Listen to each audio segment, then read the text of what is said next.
lahat hanggang wakas. Bakit parang nagbago na ang dating suyuan? Ang yakap mo't mga halik ay naglaho na parang bulan. Good morning at isang mapagpalang araw po muna sa lahat. At dito nga po ay ating bigyan muli ng reaction. Sino nga ba mga balbas? Kilala niyo siguro ito dahil siya po ay ang kinauna-unahang Kalingap Angel na sinasabi dito, at kahit sa history siya po at ito lang naman po ang napag-viral ng mas mataas pa kaysa sa ibang mga Kalingap Angel. So hindi po ako nang kumpara dito mga balbas. Ito po ay real talk or real story behind sa batang ito mga balbas, no? So kung ating i-refresh, siya lang naman po ay umaandi ng isang upload ni Kalingap Rab ng humigit kumulang ng kulang-kulang 8 million views mga kabalbas natin, no? So far wala pang higit pa doon sa sinasabi kong views nung ito batang ito ay nag-viral sa channel ni Kalingap Rab mga kabalbas. Ngayon kasi ay very special itong event na ito dahil siya po ay magdidibo na 18 years old na po si wala akong iba na isasabihin kundi si Rina. Dito po ay may special na bisita ang dumating, pero ang nakakapaggulat sa ating isipan at na parang yumanig ang aking kumbaga, di ba, dahil naalala niya pa rin kung sino ang mga taong tumulong sa kanya.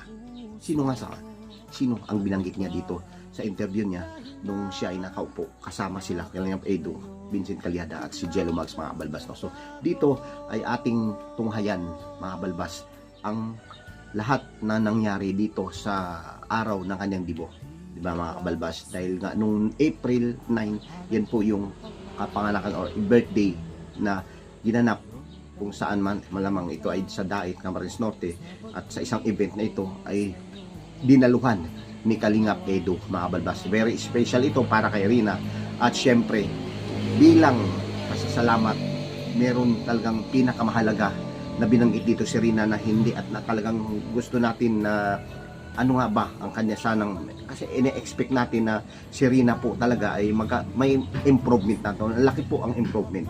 Kaya naman mga balbas, kahit kasi Kalingap Edu, Vincent Calyada, nagulat sa lahat, no? Lahat ng mga viewers siguro mga balbas dito ay kung ating pakinggan ang sinasabi ni Rina dito mga balbas, ay bukod tanging naalala niya at gusto niya makita at namimiss na niya ay ang kanyang Kuya Rab.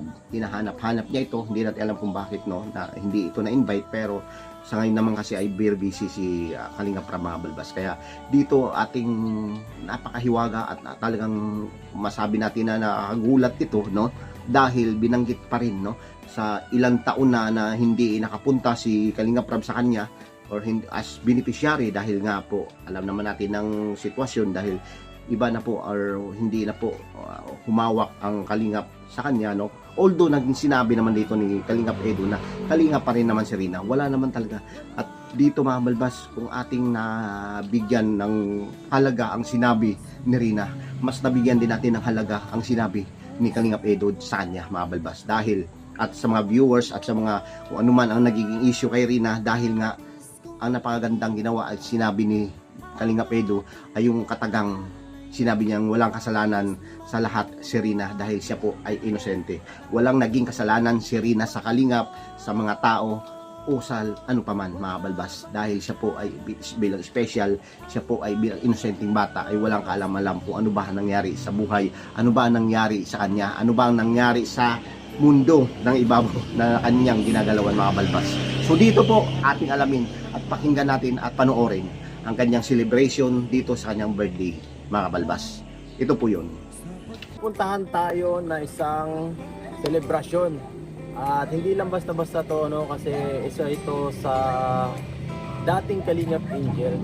Ewan ko kung Kalingap Angel pa rin siya ngayon, pero siya ang pinakauna-unahang Kalingap Angel. Sabi, alam niyo na po siguro kung sino yan, guys.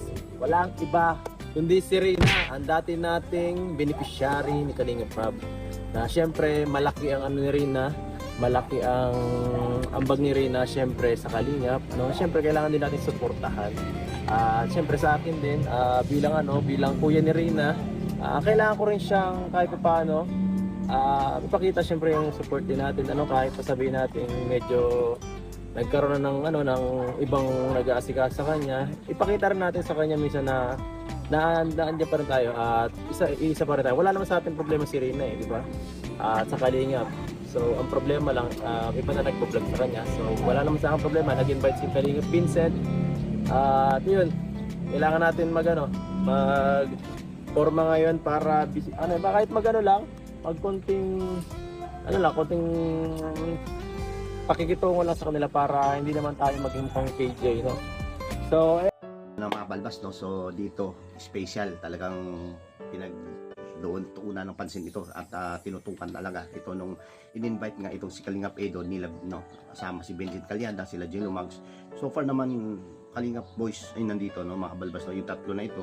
At dito nga po ay inaanyahan sila dito sa birthday celebration at 18th birthday ni Rina, mga balbas natin. So doon po ay ating nakita na talagang pinaghandaan, nakapolo, naka-t-shirt, naka-shirt at naka-forma talaga itong si Kalingap Edo, mga balbas. Dahil alam naman natin na baka nga si Kalingap Edo ay so far naman wala tayong nakitang mga dance or di ba, yung mga vlog yung ginagawa sa 18th na dibo, mga balbas, no? So pero in the presence of Kalingap Edo, napakahalaga para kay Rina ito, mga balbas, dahil doon ay talagang ating malalaman kung nakilala pa ba ni Rina si Edo. Kasi kung halimbawa hindi niya nakilala ito, mga balbas, ay magugulat ito nung nilapitan ito, no, nila ni Kalingap Vincent Calyada, nila Kalingap Edo, Kalingap Jello Mags, mga balbas, no? Pero doon ay parang masaya talaga at hindi lang parang mga balbas, kitang-kita sa mukha ni Rina ang tuwa, saya na nandun ang mga kalingap, ang mga kuya na alam naman natin na sa mga dati at sa mga nakaraan, sila po yung mga sumusuportahan, hindi lang suporta, umaalalay para sa kanya, no? Doon sa mismo at first day, no? Hanggang sa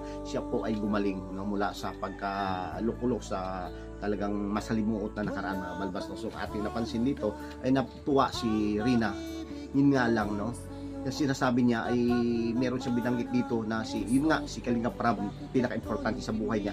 Siya po talaga, wala pong nagturo dito, mga balbas, pero iniisip niya talaga agad kung sino ba ang namimiss niya, sino ba ang gusto niya maalala o makita or mabisita man lang ng mga balbas. So sinasabi na dito na si Kalingap Rab, no, wala siya, di ba, Kuya Bal, mga ganyan po ang mga binanggit ni Rina dito, mga balbas, at wala pong halong pagtuturo dito, mga balbas, na nakikita natin na talaga naman, no, na malaki na po talaga ang improvement na nangyari sa buhay ni Rina at doon sa mismo sa kanyang sarili, mga balbas, no. So dito po ay ating pakinggan kung ito ba ay talagang makikita natin dito at tunghayan natin kung ano ba kanyang sinasabi pa dito, mga balbas. So ito na po yun, okay? Galing na ba? Ilan taon ka na? Ilan taon na? Ha? 18? Suppliers ngayon pong celebration natin na ito. Especially the Shenas Hotel. masaya ka, Rina, masaya ka. Oo. Sino pa ang mga na-miss mo? Sino pa? Kuya Bal pa. Oo. Masaya ka rin. Naalala mo pa kami, buti na lang, kala ko kinalimutan mo na kami eh. Once again, thank you so much, ma'am. Kain na! Balbas, no? So ating tatuhayan ang sinabi ni Rina dito na talagang hindi niya nakalimutan si Kalingap Rab, mga balbas natin. So dito naman sa side din naman ng Kalingap or K-Boys, mga balbas, ay may binanggit din dito si Kalingap Edo, mga balbas. Ano nga ba ang pinakamahalaga, importante na sinasabi dito to all the viewers, to all the supporters, to all the fan, na alam naman natin na may mga hidwaan, may mga hindi pagkakaintindihan dito, mga balbas, no? So dito ay napaka-importante, mahalaga na mabanggitin or mapakinggan natin yung binanggit mensahe ni Kalingap Edo dito, mga balbas. Ano po ba ang kanyang sinabi? Ano po ba ang napakamahalagang talagang ito po, no, na sinasabi na dito na nagiging bilib tayo dito para kay Kalingap Edo, napakabait ni Kalingap Edo, down to earth talaga siya, no? So kahit na pa man nasaan na siya ngayon, no, at nandyan pa rin at binalikan niya si Rina sa kanyang celebration ngayon sa kanyang 18th birthday. At dito nga po, naantig sa puso ng iba, siguro yung mga viewers kayo, no, makomento kayo dyan kung nagustuhan nyo ba, no, ang pagpunta ni Kalingap Edo dito kay kay Reyna mismo mga kabalbas natin. At dito nga po ating pakinggan ang kanyang sinasabi dito mga kabalbas, at talaga naman no, na napakaganda ng sinabi at grabe po yung suporta ni Kalingap Edo dito kay Reyna mga kabalbas no. So hindi natin alam nila mayroon pala ding pala natitira, kumbaga hindi natin kasi ang alam natin talaga na parang wala na or no, hindi na parang nakalimutan na no, parang ganun lang no. Pero nagkamali tayo dito dahil ito po pinakamahalagang sinasabi ni Kalingap Edo para kay Reyna mga balbas natin. So ito, pakinggan natin. Sosyalin ka isang birthday ni Romel, ay ni Reyna. Oh, iba talaga si Rina. Grabe. Nakapot yung mga wala na to. Oh, grabe. Dami ka. Siyempre tayo bilang dating ka Ano tayo? Support tayo yun. Kasi tayo yung maging kuya eh. Yes. Kumbaga tayo yung talagang tinawag bro ni, ni Rina. Ginong magsikaw. Si Kalinga Prab nga din siya din. May makasama rito. Wala Nino? yung boy. Nino? Wala yung mag-iis mo na. Wala. Tayo lang. Kawawa man. Siyempre, buti na lang. Nandito pa rin lang tayo. Dito pa rin tayo. Siyempre, support kahit ano pa man. Kahit si Reyna para sa akin, Kalinga pa rin naman. Hindi naman nawala eh. Oo. Kahit pa ano. Kumbaga support lang tayo lagi. Kaya naman. Oo, saka wala namang masamang ginawa sa atin si Reyna. Yo, Ano ba, yun sabi ko nga sa ibang viewers na walang ginawa sa atin si Rina. Napakabait na bata. Although may siya, special, kailangan lang lang na talaga, alalay. Tara, bro. Ayun mga balbas natin no, so talagang maganda po ang naging inatnan at talagang resulta dun sa birthday celebration ng ating prinsesa, ang unang Kalingap Angel na si Reyna mga balbas natin.